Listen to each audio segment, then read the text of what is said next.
Pemirsa, dunia memperingati Hari Hak Asasi Manusia Internasional yang jatuh setiap tanggal 10 Desember. Tahun ini Presiden Joko Widodo bersama Wapres Yusuf Kala dan pejabat tinggi negara memperingati Hari HAM sedunia di Istana Negara. Untuk mengetahui informasi berkaitan dengan peringatan Hari HAM Internasional, kita langsung bergabung dengan reporter Yul Yanawan langsung dari Istana Negara. Yul, apa komitmen Presiden dan juga Wakil Presiden dalam penanganan HAM di Indonesia? Ya, Egan, baru saja tadi Presiden melaksanakan bahwa peringatan HAM bersama dengan para warga yang diundang dari Komnas HAM, kemudian juga jajaran menteri terkait. Adapun acara yang diselenggarakan di Istana Negara ini, Presiden menyatakan bahwa dalam memperingati Hari HAM dan juga mewujudkan hak asasi manusia ini bukan hanya sekedar untuk menjalankan amanah konstitusi, namun ini memang benar-benar menjadi satu nilai kemanusiaan yang harus ditingkatkan. Dan Presiden juga menyadari bahwa begitu banyak masalah HAM di Indonesia, di tanah air yang masih belum selesai, dan juga Presiden tadi bersama dengan Wapres Yusuf Kala dan juga ada Menteri Menkumham Yasona Lawli, kemudian juga Ketua Komnas HAM Nurholis yang juga sama-sama memberikan sambutannya. Dalam sambutannya Presiden menekankan bahwa terkait mengenai masalah konflik agraria, masalah HAM di masa lalu, kemudian juga ada terkait mengenai penghormatan terhadap masyarakat adat dan juga di kalangan minoritas, dan kemudian juga ada kelompok-kelompok minoritas. Ini menjadi satu perhatian pemerintah untuk ditingkatkan lebih lagi. Dan juga terkait mengenai masalah agraria, ini juga cukup banyak disinggung Presiden dalam sambutannya, bahwa Presiden meminta bahwa banyak kasus-kasus daerah, sekitar 800-an kasus terkait mengenai konflik hak tanah. Ini terutama dalam kunjungan Presiden ke daerah-daerah, ini banyak sekali yang mengeluhkan bahwa hak mereka atas tanah dan kemudian khususnya untuk para masyarakat adat ini memang perlu mendapatkan perhatian pemerintah lebih. Kemudian juga tentunya perwujudan penyelesaian masalah HAM, pemerintah juga meminta adanya kerjasama tidak hanya dari pemerintah pusat, namun juga adanya kerjasama dari pemerintah daerah, pemerintah pusat, para aparat, penegak hukum, dan juga para instansi dan juga lembaga terkait ini untuk mewujudkan hak asasi manusia. Dan juga perbanyakan kota kabupaten yang ramah HAM, di antaranya Presiden menyebutkan ada beberapa kota seperti Kota Solo, Wonosobo, Jayapura, kemudian juga Kota Palu. Ini bisa menjadi satu contoh kota-kota yang ramah terhadap hak asasi manusia. Egan. Yul, dari data Komnas HAM, berapa banyak pengaduan berkaitan dengan pelanggaran HAM sepanjang tahun 2015? Ya, Egan, memang tadi juga Nurholis menyampaikan bahwa dari tahun 2015 saja ini sudah ada sekitar 7.972 kasus HAM yang diadukan oleh masyarakat. Nah, dan dari data-data ini memang para warga yang pelanggaran HAM ini yang terjadi ini adalah yang mengadukan pelanggaran HAM yang dilakukan oleh kepolisian. Nah, ini disampaikan Nurholis pada sambutannya, di mana rekan-rekan kepolisian dinilainya bahwa merupakan lembaga yang tercatat paling banyak dilaporkan ke Komnas HAM, dan juga hal ini dikarenakan memang polisi menjadi titik tempuh dan adanya pergeseran antara pusat daerah sehingga berimplikasi pada komplain masyarakat. Dan tadi Presiden juga menyampaikan bahwa untuk terkait mengenai kepolisian yang menjadi banyaknya pengaduan dari masyarakat, Presiden meminta bahwa pelanggaran HAM untuk itu perlunya adanya upaya nyata dan juga pembenahan kepolisian dengan perspektif HAM. Egan. Baik, terima kasih atas informasinya Yuliana Pun langsung dari Istana Negara. Apalagi yang kau cari, MKD? Kian hari dalam menangani mega skandal Papa Minta Saham yang melibatkan Ketua DPR Setia Novanto, Mahkamah Kehormatan Dewan atau MKD DPR makin jauh dari perannya sebagai penjaga kehormatan dan moral legislatif. Tidak mengherankan jika MKD terus diolok-olok publik. Ibarat sinetron yang semakin tidak layak tonton, kemarin MKD kembali memainkan episode yang baru. 4 pimpinan MKD, yakni Surahman Hidayat,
MKD meminta rekaman asli. Dengan peran melaksanakan peradilan etika, MKD sesungguhnya tidak membutuhkan rekaman asli untuk membuat putusan atas tindakan Novanto. Yang dibutuhkan justru kemuliaan nurani yang mulia anggota MKD. Terlebih, seperti yang ditegaskan Kapolri Jenderal Badrodin Haiti, uji alat bukti rekaman sebenarnya tidak perlu dilakukan karena Novanto telah mengakui adanya pertemuan yang akhirnya membuahkan rekaman pembicaraan tersebut. Namun, desakan masyarakat hingga tokoh-tokoh bangsa tetap tidak mampu membuat MKD bekerja tepat dan cepat. Alih-alih bekerja memenuhi kehendak rakyat, mereka justru meributkan hal-hal prosedural, bukan substansial. Aksi-aksi yang mereka gelar tak ubahnya sandiwara, karena tidak ada hasil nyata seperti yang diharapkan rakyat. Ketika logika terus dibengkokkan dan tuntutan rakyat akan keadilan terus diremehkan, tidak ada lagi harapan yang patut digantungkan pada MKD. Sudah tuntas MKD menyia-nyiakan kesempatan untuk memenangi kepercayaan rakyat yang memang telah di tepi titik nadir. Tidak ada gunanya pula MKD berniat menggelar rapat internal untuk membahas pemanggilan Riza Khalid. Rakyat sudah tak lagi peduli lanjutan persidangan yang kelak MKD gelar. Rakyat sudah paham bahwa segala pola dan aksi sidang yang dibikin MKD hanya gincu. Apalagi yang kau cari MKD? Sudahlah, sudah habis stok kepercayaan kami kepadamu. Kecuali kau menunjukkan tanda-tanda bakal memenuhi kehendak rakyat. Kini rakyat mempercayakan penanganan perkara Novanto pada penegak hukum.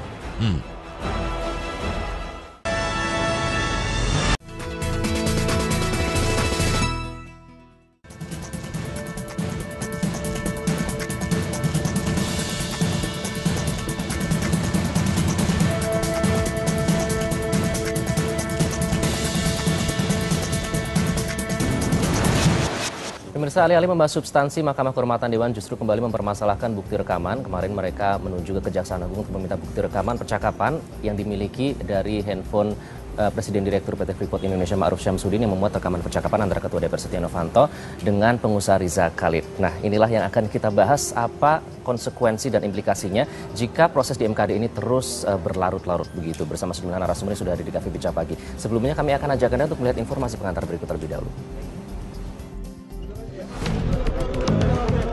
Rombongan Mahkamah Kehormatan Dewan gagal memperoleh bukti rekaman asli skandal permintaan saham yang melibatkan Ketua DPR Setia Novanto.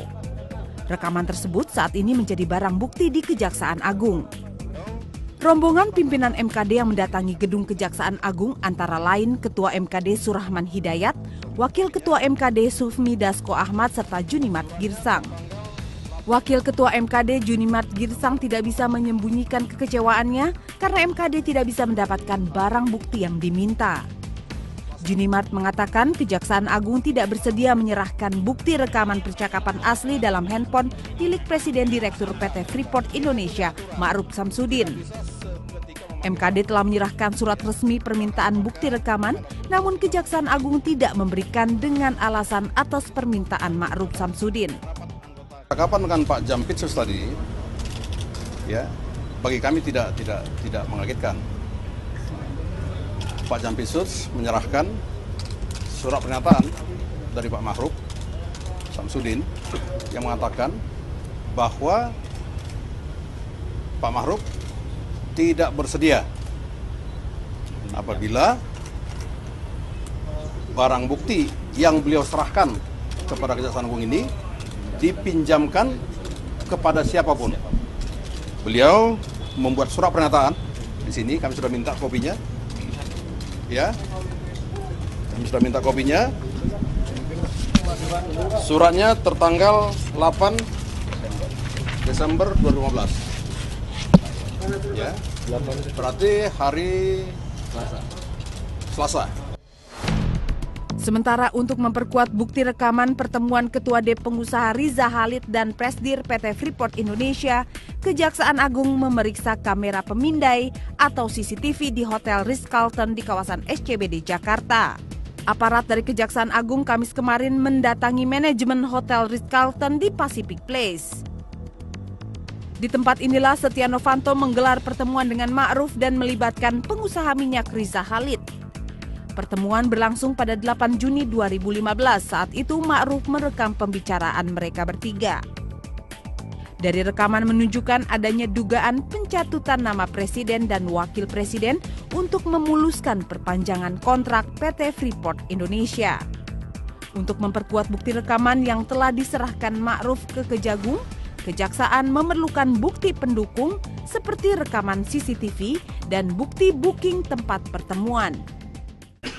Karena kita perlu juga itu, termasuk buku-buku tamu dan siapa yang pesan hotel gitu, supaya kita tahu siapa yang menyiapkan tempat tersebut. Itu kan tempat umum ya. Oke? Kejagung sejauh ini telah meminta keterangan dari Menteri ESDM Sudirman Said dan Presdir PT Freeport Indonesia Ma'ruf Samsudin. Kejaksaan tengah mendalami adanya pasal pidana pemufakatan jahat dari hasil rekaman pembicaraan Setia Novanto. Dalam kesaksiannya di Mahkamah Kehormatan pekan lalu, Ma'ruf menyebutkan bahwa inisiator pertemuan di Hotel Ritz-Carlton adalah Setia Novanto. Etik menyimpang pidana lempeng itulah yang menjadi topik dalam perbincangan kita kali ini. Saya ingin ke Bung Yandri, nanti Mbak Leli dan Bung Refli juga boleh langsung menanggapi. Bang Yandri, Anda kemarin saya sempat mengutip pernyataan Anda di depan wartawan ya. Ini aroma kong kali kong apakah semakin kuat begitu melihat proses di sidang MKD yang terus berlangsung? Iya, kalau dari tahapan yang dilalui ya, kita memang melihat semacam kurang serius MKD dalam memproses kasus Setia Novanto. Artinya kurang serius, tidak menangkap aspirasi yang berkembang di masyarakat. Nah, saya bagian dari masyarakat sekaligus anggota DPR merasakan itu. Seolah-olah mencari sesuatu yang bukan menjadi dasar sebenarnya untuk menjatuhkan sanksi etik misalkan. Misalkan masalah bukti rekaman, itu kan sudah jelas. Ya. Pertemuan itu kan ada, ya kan? Pak Ma'ruf kan disumpah di bawah Al-Quran, memberikan kesaksian waktu sidang MKD. Artinya pertemuan itu benar-benar ada, dan sebagai ketua DPR Pak Nop itu nggak boleh melakukan itu. Nah, artinya MKD membatasi di etik saja. Nah, sekarang kelihatannya saya merasakan itu tidak terlalu serius untuk mengklirkan masalah ini. Nah, kalau ini tidak serius, ini adalah pertaruhan besar bagi citra DPR. Kalau kita lihat pada saat persidangan tuh mereka terlihat serius begitu Bang. Jadi serius ngapain yang kemarin itu pada saat sidang pertama dan kedua? Ya nggak tahu juga, tapi bagi praksi PAN, Pak Sukiman dan Pak Bakri itu saya pantau terus, termasuk waktu Pak Nop minta tertutup, praksi PAN dua ini ngotot terbuka, ya kan?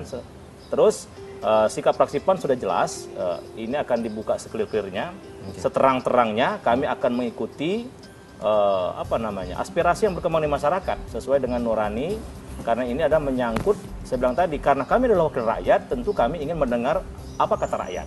Nah, kalau misalkan nanti MKD tidak merespon secara positif, bahkan melenceng dan terkesan main-main, saya kira semakin hancurlah lembaga DPR ini. Oke, kalau Bang Ruhut bilang dia malu, Bang Yandri malu juga? Saya malu, dan saya, kenapa saya begini, saya kemarin bahkan minta Pak Nop mundur, ya kan?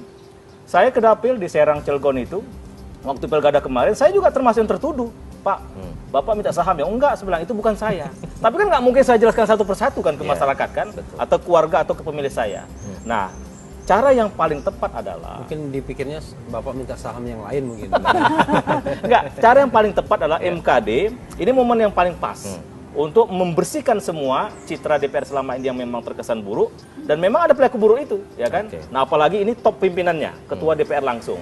Saya kira Pak Nop akan lebih terhormat, lebih masih punya harga diri kalau lebih baik mundur dari jabatan itu, tidak menunggu proses di MKD ataupun di kejaksaan atau di kepolisian. Bersih-bersih ibarat mandi, berarti yang diguyur harus kepalanya dulu ya. Mbak Leli, saya mengutip pernyataan Anda sedikit. Anda menyebut bahwa nanti sidang MKD ini hanya berujung pada bising politik, kok tidak mungkin ada sanksi yang dijatuhkan kalau melihat kasus Donald Trump kemarin?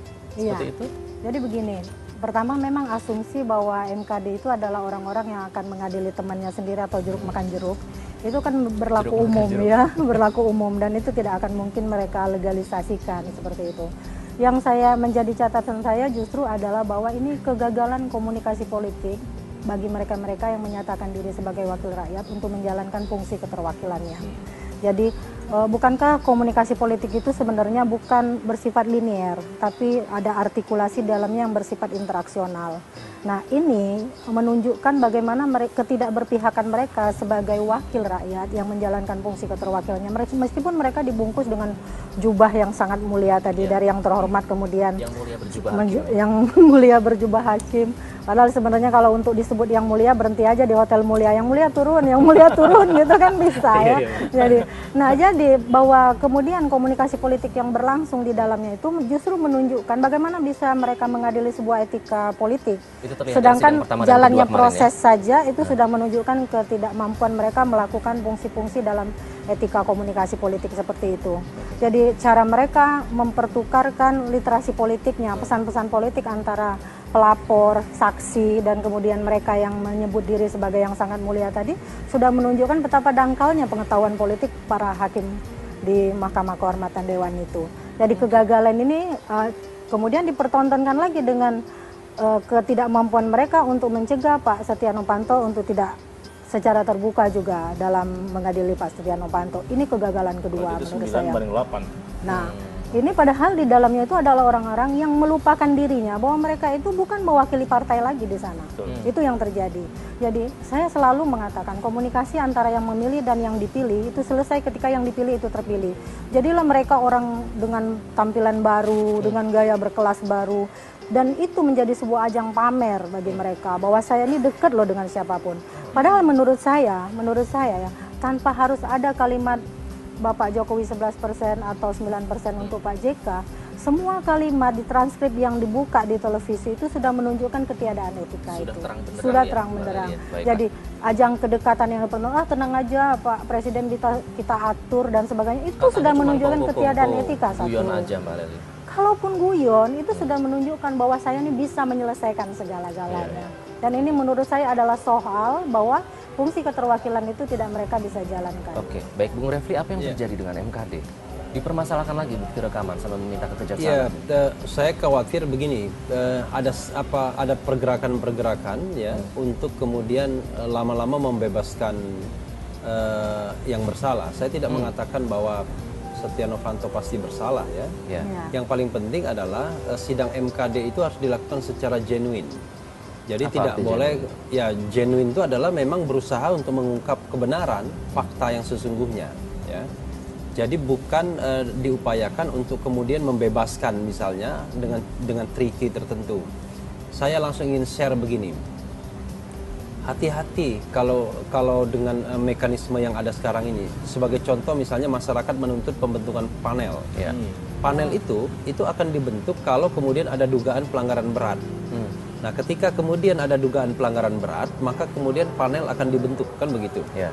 Mungkin masyarakat senang semua, waduh MKD maju karena sudah maju dengan dugaan pelanggaran berat. Padahal itu belum keputusan. Akan dibentuk panel yang terdiri dari 4 orang dari luar, 3 orang dari MKD, 7 orang. Lalu kemudian 7 orang itu bersidang dan semua sidangnya tertutup, kan begitu? Semua sidangnya tertutup. Lalu ketika sidang tertutup, katakanlah mereka misalnya tidak bisa dipengaruhi, kan begitu? Ketika mereka tidak bisa dipengaruhi, mereka mengatakan memang terjadi yang namanya pelanggaran berat.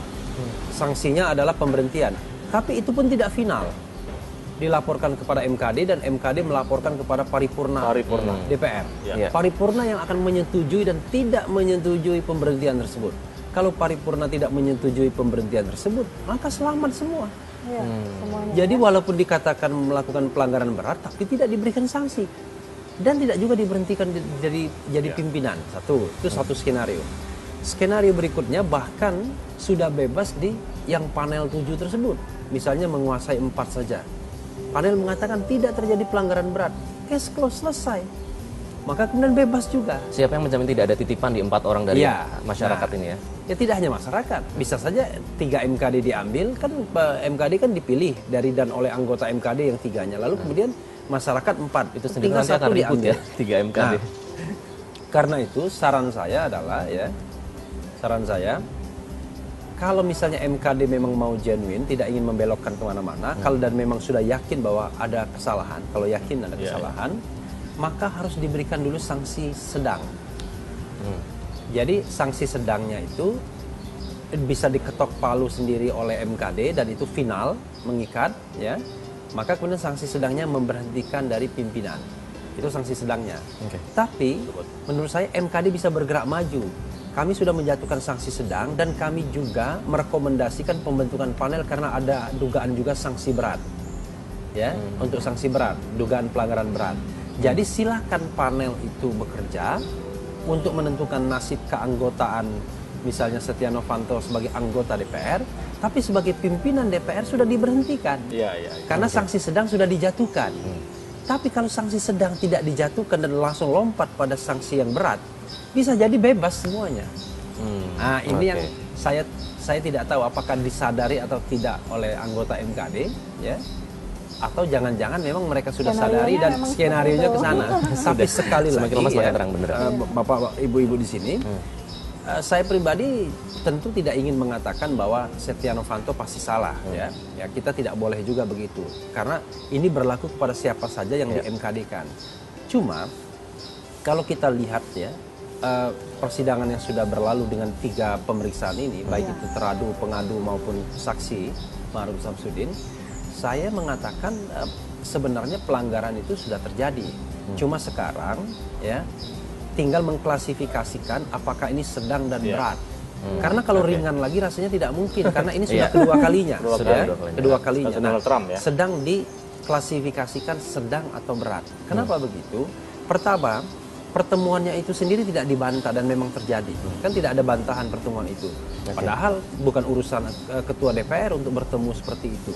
Yang kedua, yang namanya rekaman itu yang diperdengarkan ke seluruh Republik ini juga tidak dibantah rekamannya. Isi rekamannya tidak dibantah. Yang dibantah dalam kesaksian Setia Novanto kemarin mengatakan bahwa itu ilegal. Soal ilegal atau tidak itu adalah soal nanti pengadilan kalau kita mau membawa ke ranah hukum atau ranah pidana. Tapi ranah etik cukup menyatakan apakah kemudian secara substantif apakah memang itu suara yang bersangkutan atau tidak dan tidak dibantah. Oke, itu yang kita bahas nanti usai jeda karena ada pernyataan dari Wakil Ketua MKD Junimat Girsang, ini bukan etika atau hukum, ini masalah pendalaman barang bukti sesuai dengan tata beracara yang ada. Dan nanti kita ketanya juga ke Bang Yandri sama Mbak Lely apakah skenario tadi itu mungkin dilaksanakan kalau sudah melihat indikasinya. Sekarang kami akan kembali sesaat lagi. Tetaplah di Bincang Pagi.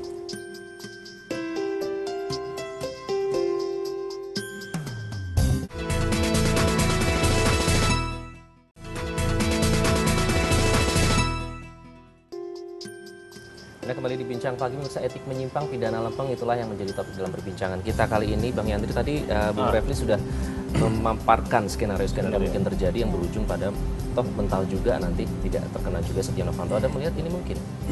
Iya, sebuah kemungkinan ada peluang, ya kan? Apakah nanti misalkan Novanto, seberapa besar peluangnya? Novanto bebas murni atau ada sanksi ringan atau sanksi sedang atau sanksi berat, ya kan? Ini jelas keputusannya kelihatannya masih lama, ya. Dari mereka bersidang, mau pleno atau masing-masing nanti fraksi ada pandangan mini fraksi, itu kelihatan kalau dari sisi jadwal. Tanggal 18 kan sudah masa sidang penutupan, pidato penutupan masa sidang kali ini. Nah itu artinya kan ada delay waktu lagi, ada delay waktu lagi. Nah itu juga menentukan juga apakah para anggota MKD ini benar-benar mendengar saya bilang tadi aspirasi rakyat. Justru menurut saya kalau misalkan pas reses itu mereka pas turun ke bawah, ya kan, karena mereka adalah semua anggota DPR yang sedang reses, coba tanya denyut nadi masyarakat itu gimana. Nah kalau sehingga skenario yang dikatakan Bung Rafli tadi, yang misalkan yang seperti tidak kita kehendaki, melawan aspirasi masyarakat itu tidak terjadi. Jadi skenario itu saya kira pasti ada, ya kan. Kelihatan sekarang gelagatnya bagaimana komentar para anggota MKD, ya kan, yang kemarin keras sekarang sudah mulai melunak, ya kan. Dulu tidak mempersoalkan alat bukti, sekarang sudah mulai alat bukti. Tetapi ingat, DPR itu kan bukan hanya 17 orang, ada 560, ya kan. Tadi kata Bung Rafli tadi memang betul di tata cara pengambilan keputusan kalau sanksi berat, termasuk nanti sanksi sedang. Saya kira saya sebagai anggota kalau misalkan keputusan MKD itu tidak sesuai dengan nurani masyarakat, saya pasti akan mempersoalkan di paripurna. Akan tetap berjuang dengan teman-teman. Artinya persoalan ini tidak sampai di MKD saja, tetapi kami sebagai anggota, karena itu memang nanti dilaporkan dalam paripurna, kalau selama itu seiring sejalan dengan nurani masyarakat, ya saya kira kita terima dengan logo, tapi kalau tidak sesuai, saya kira kami akan mengambil langkah-langkah yang sesuai dengan perjuangan aktivitas masyarakat. Apa itu Bang langkah-langkahnya? Ya kita menggalang kekuatan saja nanti kan. Saya akan interupsi, biasa saya. Pertama saya interupsi waktu masa sidang pertama kemarin kan hari Senin. 3 minggu lalu saya pertama interupsi. Minta ini dibuka sekali-kali sama saya sendiri. Karena nggak didengerin tuh kemarahan presiden. Iya, nah makanya Tokoh-tokoh bangsa menurut saya sudahlah, kita ini kan hidup cuma sekali. Saya kira saya mengetuklah para pimpinan, ya kan. Kita juga wakil rakyat. Kalau politikus katanya punya nyawanya rangkap, berarti bisa berkali-kali. Enggak, Bung Rafli, ini menyangkut bukan. Jadi jangan kita memikirkan diri sendiri gitu loh. Kan ada di pundak kita ini kan lembaga yang terhormat, lembaga DPR, simbol negara juga, ya kan. Nah kalau misalkan selama ini rakyat memang selalu sorotan yang negatif kepada DPR, kalau ini terjadi kembali, saya kira saya nggak tahu lah. Terjun bebas.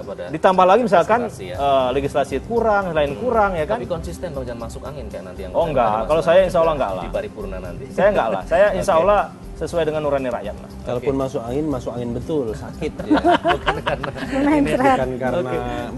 karena kecapean mungkin. Katanya tidak hanya 17 dari 560 lain, kita masih bisa berharap. Kan saya justru melihat di MKD ini tidak ada peta koalisi. Ya.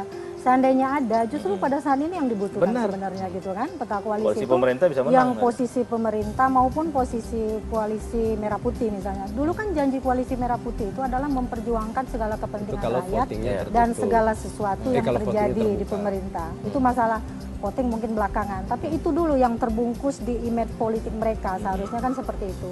Jadi apa yang mereka perankan di ini panggung politik depan loh, yang panggung politik depan itu seharusnya semua perilaku tidak layak itu tidak boleh kita tonton oleh masyarakat. Perilaku tidak layak itu tadi yang membela kepentingan orang yang meskipun belum tentu bersalah, kata Pak Refli tadi, disinyalir kan? bersalah. Disinyalir bersalah dari isu rekaman dan sebagainya, pertemuan yang tidak pantas. Nah itu sudah menunjukkan kebersalahan sebenarnya. Tapi oke lah, bagaimana mungkin orang-orang, saya katakan tadi, orang-orang yang tidak tahu etika justru mempersoalkan etika orang yang mereka sidangkan. Itu soal pertama. Soal kedua, dunia politik ini kan berbeda dengan dunia lainnya, termasuk dunia jin, dunia dedemit gitu kan, seperti itu ya. Mereka lebih tidak transparan, tapi mereka seolah-olah transparan. Jadi bagaimana mereka membungkus motivasi politik, motif berkuasa, motif bersahabat, dan motif berprestasi. Motif berprestasi ini mereka singkirkan dulu. Bahwa prestasi keberpihakan pada rakyat itu tidak menjadi ukuran bagi mereka. Ke depan mereka itu kan masih membutuhkan suara rakyat. Ini tidak terpikirkan ketika mereka sampai, karena kerja politik itu hanya 1 tahun saja saya lihat. 2 tahun menjelang pemilihan mereka sibuk mengurus bagaimana dipilih kembali. Juga jangan lupa Bu Lili, jangan-jangan terjebak juga. Ini kan kalau mengganti pimpinan DPR kan sangat internal nih Bung Rafli, internal banget gitu loh, ya kan. Nah kita bagaimana proses ini jadikan momentum untuk supaya ada manfaat ke masyarakat. Nah, PT Freeport-nya itu harus dievaluasi juga. Oke, kita kan itu penting itu loh. Jangan ribut di dalam, kita nggak dapat Freeport kan rugi juga. Ini kan momentum untuk membongkar dua-duanya saya pikir. Jadi jangan diharapkan sama Pak Panto saja. Nah, dua-duanya punya sisi lain yang harus dilihat. Oke, ini sudah ada siap di sana yang mudah-mudahan menjawab dari kita. Kami akan kembali sesaat lagi dengan apa yang akan disampaikan Bung Refli, tetap di Bincang Pagi. Karena rugi kalau kita ini.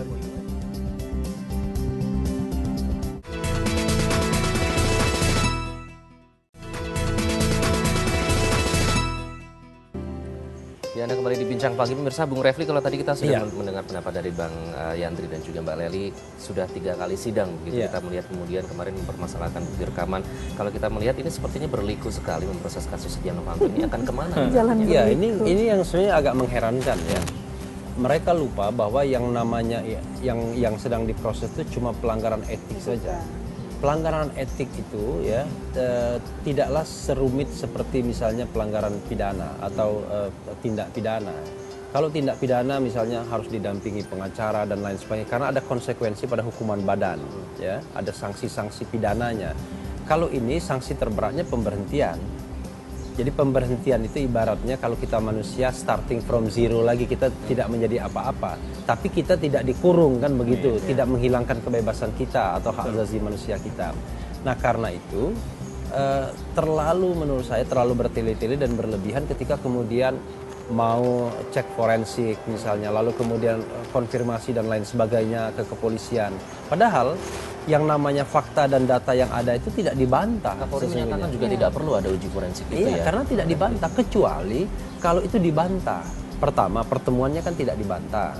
Lalu kemudian rekamannya juga tidak dibantah. Semuanya benar adanya gitu. Iya, kecuali dia mengatakan bahwa itu bukan suara saya, itu rekayasa. Ya. Nah, yang dibantah apa dalam keterangan Setia Novanto? Yang dibantah adalah kesaksian lisan Ma'ruf Samsudin dan Sudirman Said yang tidak ada di rekaman.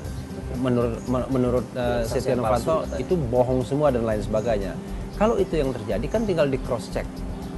Sidang terbuka ya, dipertemukan dengan mempertemukan mereka. Sidang terbuka itu bisa melihat gesture orang. Iya. Mana bohong, mana tidak. Biasanya ya, makin orang itu bersalah, makin tidak berani dia terbuka. Itu pengalaman saya juga. Saya waktu mengadukan Akil Muhtar misalnya, itu pernah mau di crossfire sama Akil Muhtar, dan pada waktu itu sama salah satu yang akhirnya mengadukan saya. Simalungun. Ya, Simalungun ya. Lalu kemudian dia didampingi oleh pengacara. Saya bilang saya nggak mau didampingi pengacara, karena kalau didampingi pengacara kan sudah nggak benar ke dalam sidang etik. Karena etik itu apa adanya, bukan di make up ya. Berarti kemarin tidak benar ya. Tetapi ketika saya mengatakan kalau memang mau didampingi pengacara, ini dibuka saja ke publik. Mumpung ada wartawan di bawah, saya bilang. Tapi tidak mau akhirnya. Kenapa? Ya karena kalau kita tidak bersalah, kita kan santai. Kita bisa merunut sebuah kejadian itu dengan gampang, dengan mudah. Tapi kalau kita mau menutupi sesuatu, itu kan susah, lama-lama inkonsisten juga akan terlihat. Berbohong berkelanjutan. Ya, itu sudah terlihat dari pernyataan Setia Novanto. Saya tidak melihat bahwa MKD kekurangan bukti. Bukti itu sudah sufisien. Berarti sikap dari Ma'ruf Syamsuddin yang membuat surat pernyataan bahwa bukti rekaman ini harus dilanjutkan di ranah pidana saja, jangan diberikan ke pihak lain, sudah tepat. Nah, itu kita bicara 3 battle yang ingin saya sebutkan tadi, menindaklanjuti Bung Yandri tadi. Battle pertama MKD. Nah, ini battle yang paling cepat selesainya. Mestinya harusnya nggak rumit gitu kan? Nggak rumit. Battle dari 1 bulan selesai mestinya. Nah, battle kedua adalah mungkin battle politik ya. Battle politik ini adalah mungkin membentuk pansus Freeport misalnya. Pansus inilah yang kemudian membedah tata kelola Freeport selama ini. Jangan lupa ya. Sekarang ini kalau kita uji dengan konstitusi kita pasal 33 dan Undang-Undang Minerba 4 2009, maka sesungguhnya kontrak karya itu sudah inkonstitusional. Tetapi karena ada azas hukum Pacta Sunt Servanda bahwa yang namanya perjanjian harus dihormati, okelah, perjanjian itu diselesaikan sampai 2021. Tapi setelah 2021 tidak boleh lagi ada rezim kontrak karya. Jadi rezimnya itu perizinan. Kalau rezim kontrak karya itu equal negara dan perusahaan asing. Tapi kalau rezim perizinan negara yang di atas. Itu sesuai. Akan menuju ke sana. Battle ketiga ya adalah battle penegakan hukum. Ya, battle pidana yang saat ini sedang ditindaklanjuti oleh Kejaksaan Agung. Nah, masing-masing battle ini sebenarnya terpisah, walaupun interconnected, pasti ada hubungannya ya. Tetapi sekali lagi yang paling mudah di depan mata adalah menyelesaikan soal MKD-nya, dan kita harus mengawal terus begitu. Nah, itu dia katanya nanti akan bisa jadi pintu gerbang begitu. Nanti kita akan menuju ke yang Freeport itu. Tapi kalau dari awal pintu gerbangnya kira-kira sudah ditutup-tutupi, digembok gimana dari awal? Ya, saya kira kalaupun kondisi MKD sekarang begini, rakyat jangan lelah. Kemudian para pengamat, akademisi, ya kan, para tokoh, ya kan, tetap terus berjuang. Mudah-mudahan masih ada nurani di anggota MKD dan 560 anggota DPR itu, ya kan, sehingga kalau ini mau dijadikan pintu gerbang perbaikan bangsa, artinya kita ingin negosiasi ulang dengan Freeport dan lain sebagainya. Mari hal-hal yang kecil seperti ini, sebenarnya kan saya bilang tadi, kalau MKD kan sangat internal DPR sebenarnya, diganti tidak diganti Pak Nuh kan internal DPR, tetapi bagaimana kita sekarang memikirkan tapi internal itu menyangkut kepentingan publik betul. terhadap kepemimpinan wakil rakyat. Jadi apapun yang disajikan oleh Pak Novanto dalam pembelaan itu kan bukan lagi menunjukkan pembelaan dari segi etika, tapi sudah sangat masuk kepada persoalan hukum bahwa ini legal atau tidak legal. Rakyat tidak ingin tahu itu gitu kan. Jadi apa yang terjadi di balik semua kong kali kong mafia, terus terang saja di DPR ini ada maklar kasus, maklar jabatan, maklar proyek. Ini dari sini makanya sebenarnya MKD ini kan gitu ini momentum sebenarnya, sehingga bisa dijadikan batu loncatan untuk kasus-kasus yang lain, ya kan? Nah, tapi saya bilang tadi kita jangan terjebak di sini, jangan terjebak melototi Pak Novanto terus. yang lain kita lupakan. Itu maksud saya jangan sampai seperti itu. Tapi ini satu, yang pertama Novanto dulu kan, sehingga bisa menyasar ke yang lain kan seperti Tapi itu. memang kalau kita lihat ya, pergantian pimpinan DPR itu agak aneh ya. Sebenarnya agak anehnya seperti apa kita harus lebih dahulu. Oh iya, kita harus jeda saya sengaja aneh dulu, baru kemudian nanti kita akan kembali apa yang aneh setelah jeda berikut, tetaplah dibincang lagi. Anehnya gimana itu?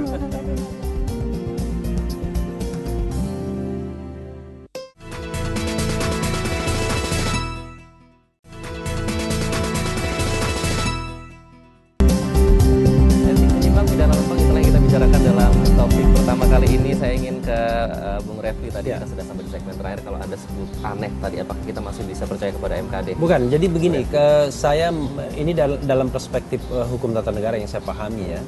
Kan model pemilihan pimpinan DPR itu ada dua. Ada model penetapan, ada model pemilihan ya. Kalau penetapan itu yang seperti yang kemarin dari partai pemenang. Jadi pemenang 1 sampai pemenang 4 langsung otomatis menjadi pimpinan, kan begitu. 5 kalau sekarang. Nah sekarang kan dipilih dalam satu paket, ya kan. Nah pertanyaannya adalah ketika dipilih kok yang penggantinya dari partai yang sama kalau berhalangan.